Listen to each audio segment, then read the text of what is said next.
Boa tarde, meu nome é Fabrício, eu represento o grupo de populações indígenas e eles são os outros integrantes. Oi, eu sou a Ana. Oi, eu sou o Francisco. Oi, eu sou o Paulo. Oi, eu sou a Manoele. Oi, eu sou o Matheus. Oi, eu sou a Vitória. Oi, eu sou a Vitória Gomes. Oi, eu sou o Leonardo. Agora vamos fazer uma breve retomada em relação às etapas anteriores para contextualizar nossa entrevista. A população indígena é composta pelos povos originários, com diversidade cultural, étnica e linguística. E também tem modo próprio de agir em relação à saúde, ao território e também à organização social. Historicamente, essa população vem enfrentando desigualdades sociais e também barreiras em relação ao acesso a direitos fundamentais, principalmente em relação à educação, à saúde e ao saneamento básico.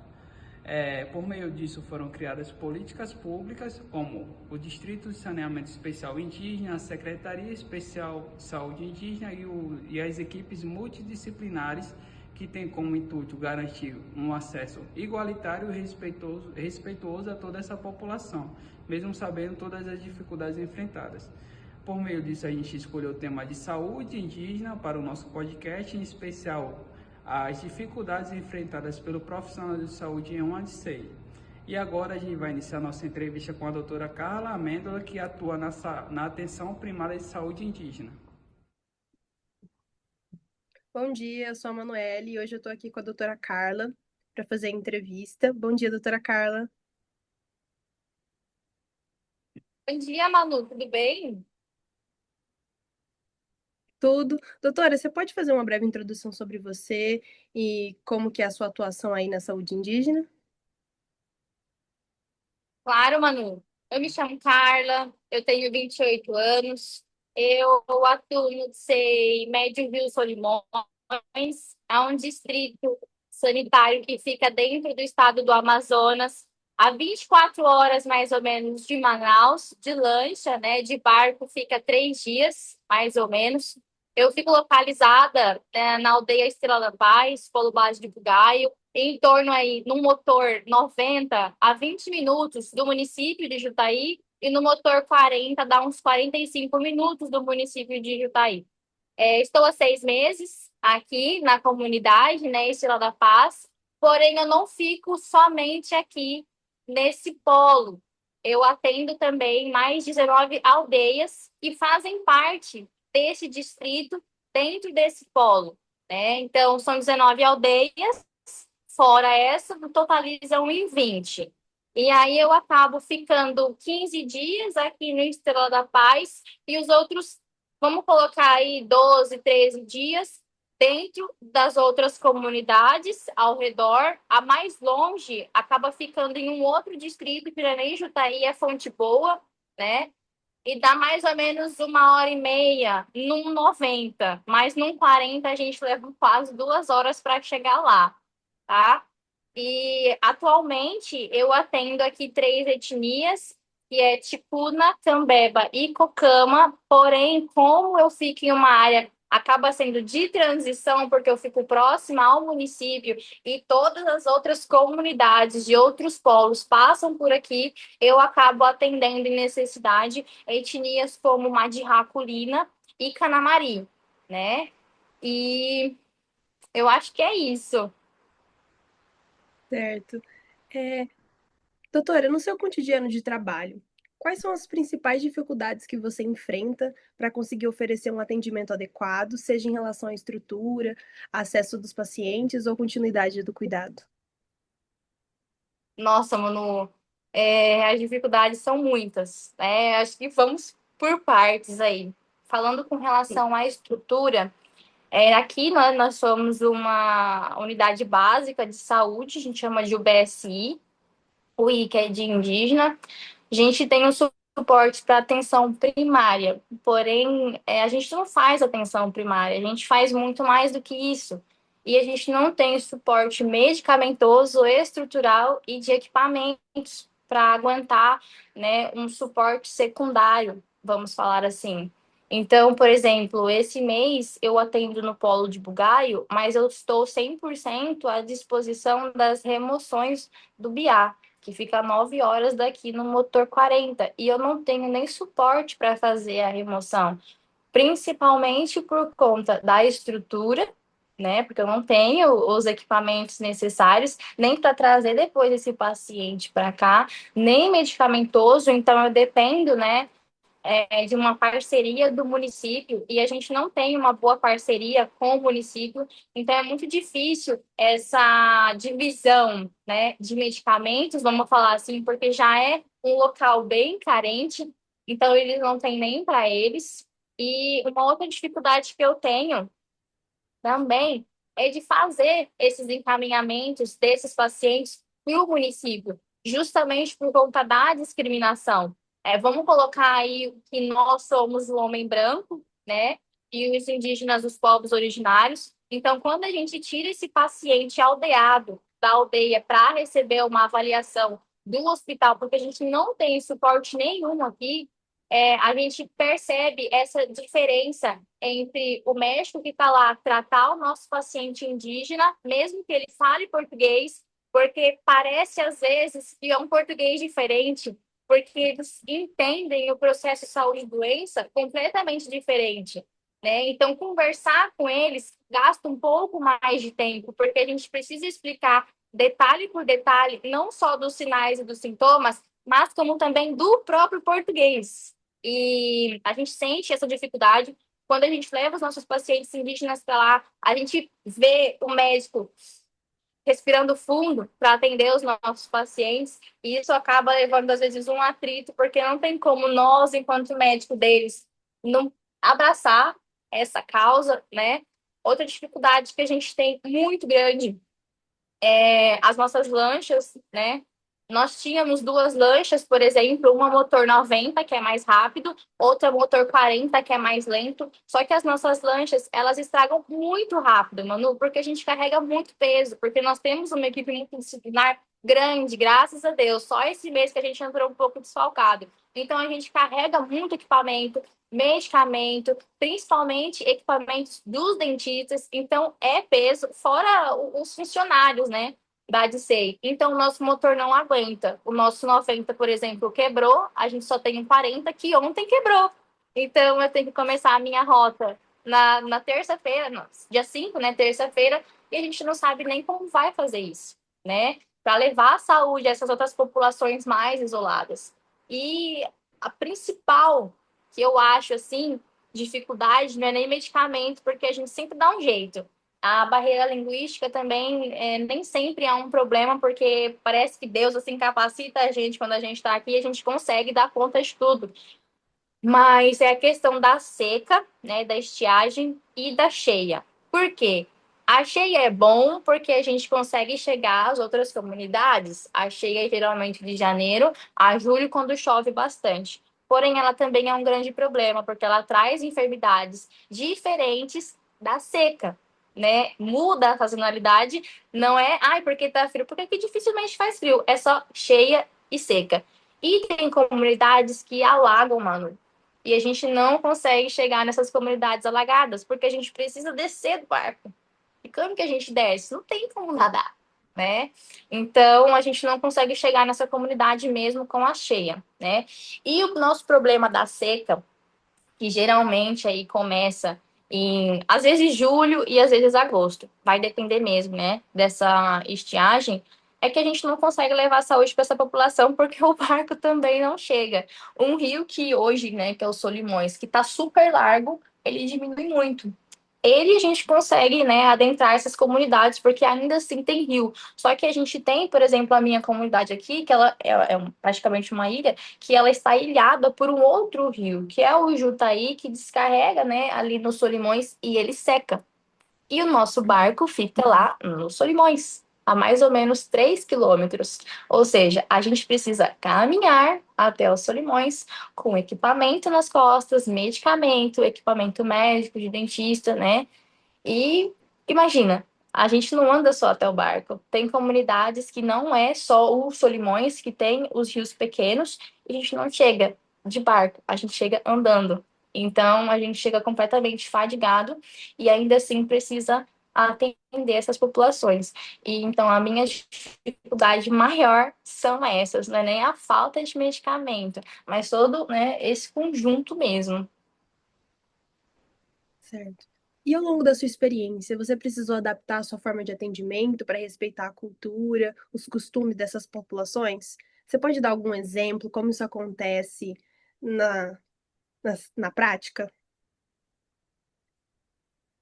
Manu, eu acho que isso foi uma coisa que eu precisei me despir, né? Quando a gente vem para cá, a gente não chega direto entrando para território.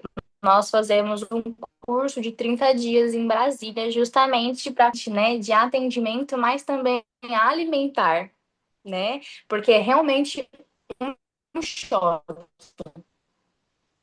Eu precisei adaptar muito porque tem comunidades, mano, que se concentra mais ticuna, outras mais cambeba, outras mais cucamas, e na minha, por exemplo, é misturado. Né? A gente fala que os cucamas, eles são a resistência, porque os povos ticuna, eles acabam se sobressaindo.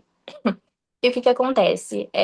Os povos cucama, eu consigo virar para eles e falar: olha, você vai tomar esse medicamento de 8 em 8 horas, de 12 em 12 horas. Já os ticuna, eu não consigo fazer isso. Eu preciso falar manhã, tarde, noite, sol se pondo, janta, café da manhã. Eu preciso fazer essa adaptação. E eu fui percebendo isso ao longo dos meus atendimentos, que eu falava de 8 em 8 horas. E meu paciente falava, mas eu não tenho telefone, eu não tenho relógio. E você vê esse choque, como que hoje em dia ninguém tem um telefone, ninguém tem um relógio. Tipo isso, né? Só que ainda assim, são povos que eu não tenho tanta dificuldade como os cambebas, que quase não falam o português, as mulheres. Os homens falam em português. E o que que acontece? Quando eu fui fazer o meu primeiro atendimento de cambeba, eu quase notifiquei. Porque eu falei, como assim? A paciente não fala nada, só o marido dela que responde. Eu perguntava, quando foi sua última menstruação? E ela, assim, abaixada. E o homem falava, foi a tal dia. Eu fiquei, que opressão é essa, né? E aí eu saí da sala, chamei o enfermeiro e falei, enfermeiro, eu acho que está acontecendo um caso de violência doméstica, assim, assim, assado. Aí ele sentou comigo e falou, não, doutora, é assim, nessa etnia, né, que são as cambebas, os homens, eles são o chefe da família, não somente no aporte alimentar de casa, estrutural, mas também com relação à saúde. Então, são pacientes que não vêm sozinhas, elas sempre vêm acompanhadas. Então, eu precisei me despir totalmente do que era uma violência, sabe? E atualmente, como a gente está na época de cheia e tem, né, essa transição, porque a gente sabe que hoje os indígenas, eles recebem bastante benefícios, né?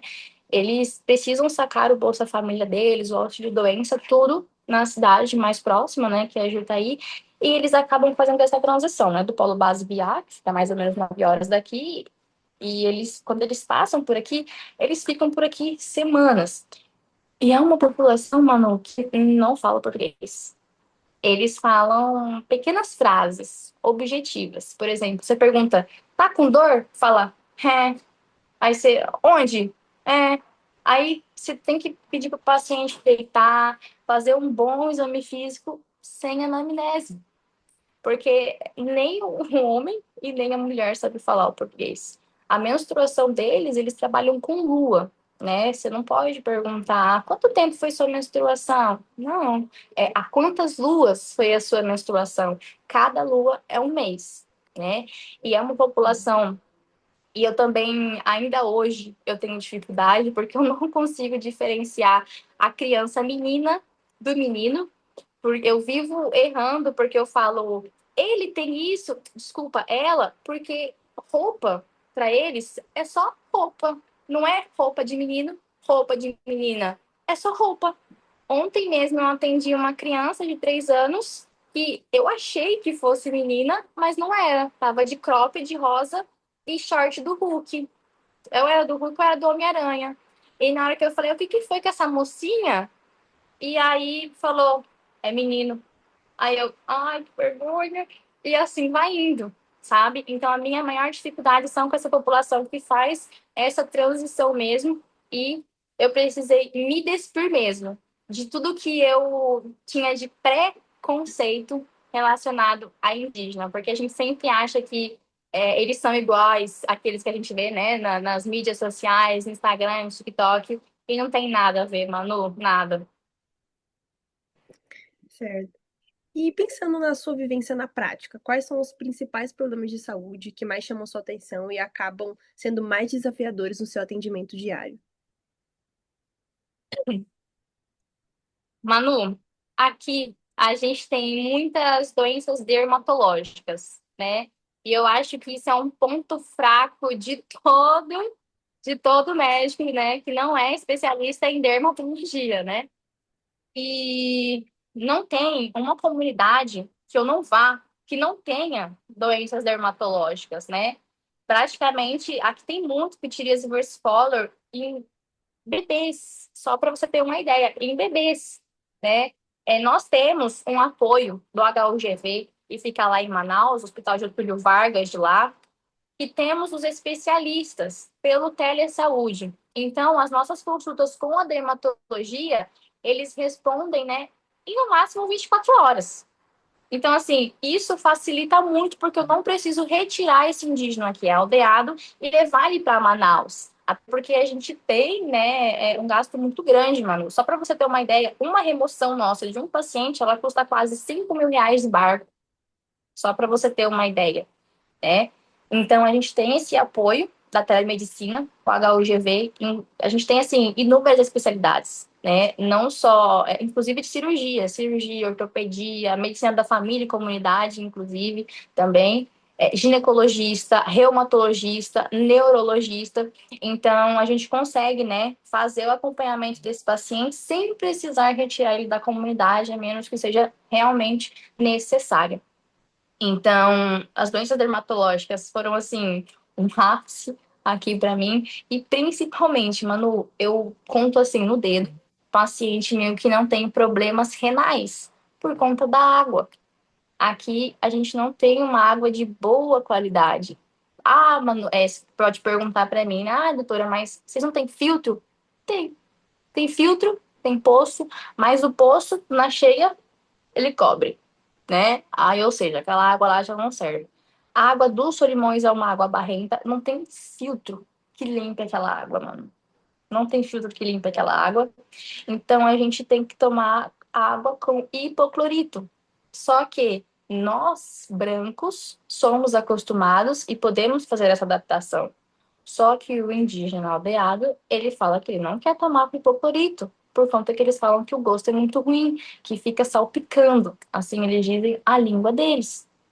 Então, eles não tomam água. Qual é a água que eles bebem? Da chuva. Choveu, eles pegam a garrafinha deles, abrem e põem lá. Choveu, eles destampam as caixas d'água e põem lá.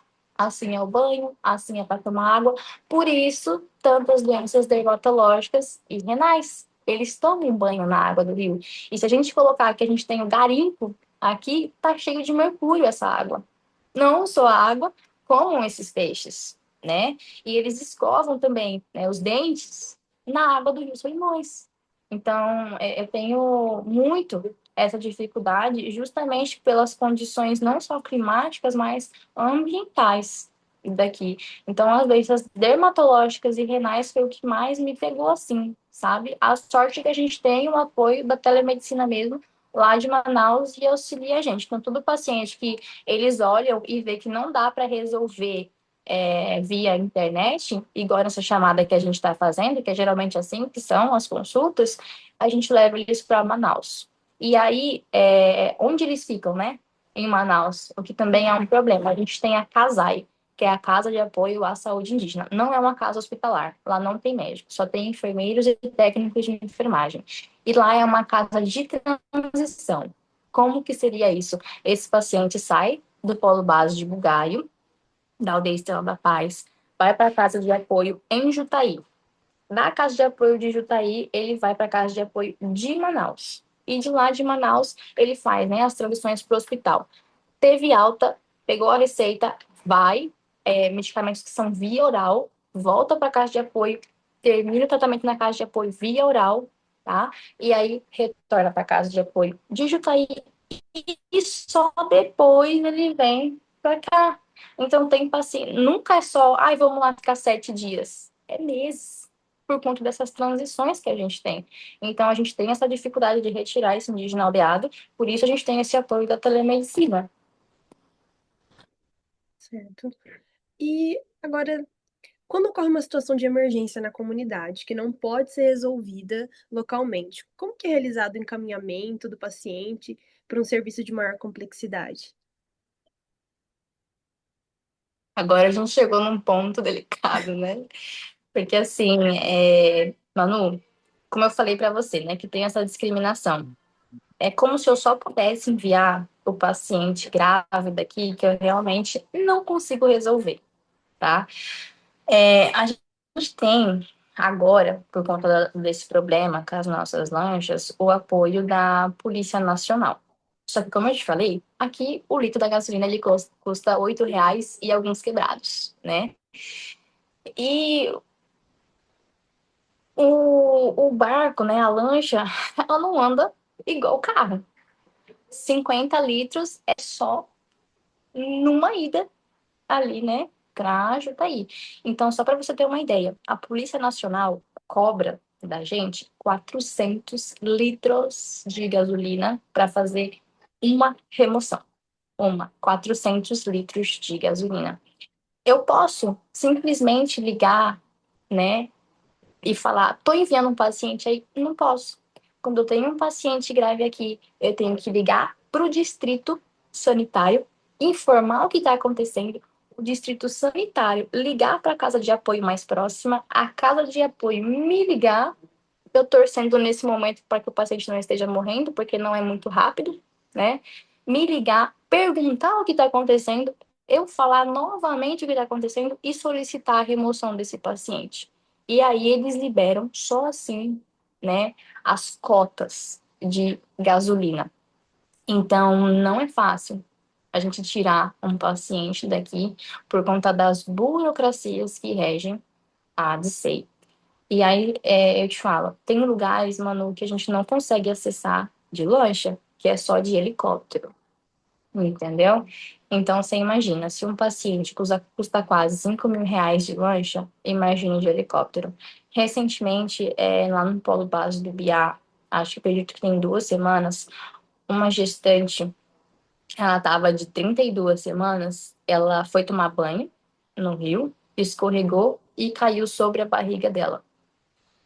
E essa paciente estava gravíssima, estava sem médico lá, eu estava na minha folga, e aí o enfermeiro que estava lá junto com o técnico solicitou essa remoção, e informaram que iam enviar um helicóptero, e ninguém enviou um helicóptero. O bebê estava morto dentro da barriga, e ficou mais de 5 dias morto lá dentro. Essa paciente chegou gravíssima, porque tiveram que buscar ela de lancha. A Polícia Nacional foi buscar ela, junto com o enfermeiro. E, assim, foi Deus que essa paciente não faleceu. Deus mesmo, porque imagina, 5 dias um bebê morto dentro da barriga. Então, só para você entender essa dificuldade. Atendi também, quando eu estava no meu outro mês, uma hemorragia puerperal, óbito, né, de um dos gêmeos. E eu saí daqui do polo, mano, 9 horas da noite e cheguei de volta às 10 da manhã, em chuva, com essa mulher e com essa criança. Aí você pergunta para mim, você tinha equipamentos? Eu tinha um sonho e 2 ocitocina, só, mais nada. Né? Então, a gente fez a remoção dessa paciente nessa maior dificuldade, porque a gente não é só questões do DICEI, também tem a nossa segurança, Manu. Aqui, além do garimpo, a gente tem a pirataria. E a pirataria, ela é exatamente como no filme, né? Eles saqueiam os barcos, eles roubam, e eles não querem saber quem está lá dentro, né? Até eles saberem que realmente é uma equipe de saúde que está ali dentro da lancha, do barco, a gente já apanhou muito, né? Então, a partir das 18 horas da noite, eles já falaram, né, como eles sempre falam, que o rio é deles. Então, quando a gente sai às 18 horas da noite, é rezando muito para que nada aconteça com a gente para chegar até lá. Então, a gente reza realmente para que não tenha remoção nesse horário, porque a nossa vida e a do paciente que está em risco, né? Então, assim, às vezes a gente precisa amanhecer para poder ir para lá, ou ir com o motor desligado para lá. Aí você fala, como? Demora muito, mas é o que a gente vai fazendo quando vai chegando em áreas de risco, né? A gente desliga o motor e vai só na maciota mesmo, no balanço do rio. Então, é muito difícil remover um paciente por todas as condições que regem, porque não é só gasolina, é condições realmente, assim, deploráveis. E aí, Manu, partilhando um pouco, né, de experiências, eu queria deixar um recado. Não sei quantas pessoas estão me assistindo, né, mas quando eu fiz o curso lá em Brasília, aconteceu uma coisa que me marcou muito, sabe? Eu até me emociono assim para falar, porque lá no curso, quem dava aula pra gente lá eram os doutores, né, da Unifesp, aí de São Paulo. E todos eles estão no Yanomami, né? E falavam bem assim: todos vocês que estão aqui têm uma religião. Todo mundo falou: sim, temos uma religião. E eles falaram bem assim: pois é, no primeiro mês de vocês vão voltar ateus. E aquilo me marcou muito porque eu falei, não tem como. Como que uma pessoa entra para trabalhar e volta não acreditando em tudo aquilo que acreditou a vida inteira, né? E aí eu entrei em território, Manu, e eu percebi que não tem como você ser médico da saúde indígena e você deixar de acreditar em Deus. Porque tudo aqui é a fé que move, né? Justamente foi aqui que eu cresci muito, tanto na minha vida profissional, né, e humana, porque, peraí, porque assim, é muito fácil a gente chegar em casa, né, e reclamar da roupa que a gente tem, da casa, do alimento que a gente tem, e do nosso carro, da nossa moto. E foi aqui que eu percebi que eu era muito rica de coisas que o dinheiro compra e que o dinheiro não compra. Que eu tenho saúde e que isso aqui é muito pequeno, sabe? Os nossos problemas são muito pequenos em tudo que acontece aqui. Eu reclamava que minha casa não era maior. Hoje eu entro em casas que são de madeira e não tem cama, não tem sofá, só tem uma rede para eles se sentarem. Eu reclamava da água que eu bebia, do alimento que eu comia, das roupas do meu filho, porque ele não tinha mais. E aqui os meninos usam roupa de menina e as meninas usam roupa de menino. Tem crianças que usam até fantasia, porque foram doadas, né? E isso me marcou muito, porque hoje eu entendo que não tem como você trabalhar na saúde indígena e você ser ateu, porque é a fé que te sustenta aqui, é a fé que te sustenta no banho gelado que você toma às 4 da manhã, na falta do alimento, porque aqui a gente não tem alimento em abundância, então a gente sofre muito com isso, nos perigos que a gente passa. Então, assim, não tem como, mano, você trabalhar na saúde indígena e você ser ateu. E é isso, então eu queria falar que uma das frases, né, que eu saio daqui falando, porque eu sempre saio daqui muito exausta, é, se não eu, quem? Então, assim, não tem um mês que eu não saia daqui pensando em não voltar mais. Todos os meses eu penso em não voltar. Só que eu penso, se não eu, quem? Então, eu acho que todos nós precisamos de uma experiência como essa. E fica o meu convite para se alguém algum dia queira entrar em território, tá? É só pegar o meu contato e falar que quer vir para cá, ter essa experiência, ver como que é viver tudo isso, que pode vir, tá? Estão todos muito convidados. E, gente, a medicina é exatamente isso. É levar a saúde onde não tem, não é usar um jaleco da Madame Chery, não é. É realmente levar onde não tem saúde. E não é para quem quer, não é para quem gosta. E eu falo isso abertamente. Da onde, né? Muitas pessoas olharam para mim e falaram: você não vai aguentar. Você não aguenta lá nem um mês. Mas não foi eu que escolhi estar aqui, né? Tinha uma pessoa muito maior do que eu, que é Deus, que me colocou exatamente onde eu precisava estar, com as pessoas que eu precisava estar, né, sendo somente um instrumento dele aqui na comunidade. Então, é isso, Manu. Não sei se eu posso é, ajudar mais em alguma coisa, mas eu tô aqui, tá? Qualquer coisa é só você me avisar. Muito obrigada, doutora. Eu gostaria de agradecer pela oportunidade de estar fazendo essa entrevista, de você poder partilhar um pouquinho do seu cotidiano na saúde. E muito obrigada por mostrar o seu ponto de vista médico e humano. Muito obrigada, doutora. De nada, Manu, disponha.